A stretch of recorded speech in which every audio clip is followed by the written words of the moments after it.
लापता लेडीज का तो मुझे पता था, कि लापता उपराष्ट्रपति का ये तो पहली बार सुना। अमित शाह जी को एक बयान देना चाहिए, पब्लिक बयान, कि कहाँ हैं, क्योंकि आपको मालूम है उनकी तबीयत भी ठीक नहीं थी।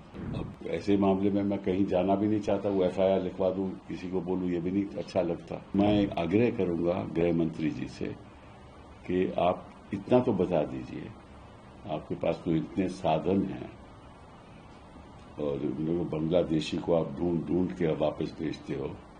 ये तो हमारे उपराष्ट्रपति जी हैं। ये 22 जुलाई को धनखड़ साहब ने अपना इस्तीफा दिया, आज 9 अगस्त हो गई और उनके बारे में हमें मालूम ही नहीं कि वो कहाँ हैं।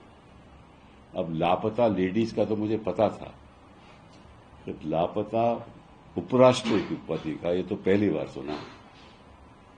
अभी हमारे उपराष्ट्रपति थे और जिस तरह से उन्होंने सरकार की रक्षा की जब से वो उपराष्ट्रपति बने, अब लगता है कि विपक्ष को उनकी सुरक्षा करनी पड़ेगी। कहाँ हैं धनखड़ साहब? मैंने खुद पहले दिन उनको फोन किया था, उनके पीएस ने उठाया फोन, कहा कि वो आराम कर रहे हैं। उसके बाद कोई फोन उठाता ही नहीं है और मेरे कई राजनीति में राजनेता से मेरी बात हुई तो वो कहते हैं कि हम भी नहीं फोन मिला रहे। तो अब क्या करें? हेबियस कॉर्पस फाइल करें, क्या करें?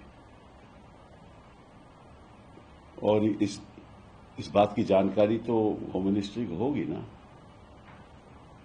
तो अमित शाह जी को एक बयान देना चाहिए, पब्लिक बयान, कि कहाँ हैं, क्योंकि आपको मालूम है उनकी तबीयत भी ठीक नहीं थी। तो ऐसा तो नहीं कि कहीं वो इलाज करवा रहे हैं, कहाँ हैं। उनके कोई परिवार के लोगों ने भी नहीं कुछ कहा। तो इशू क्या है?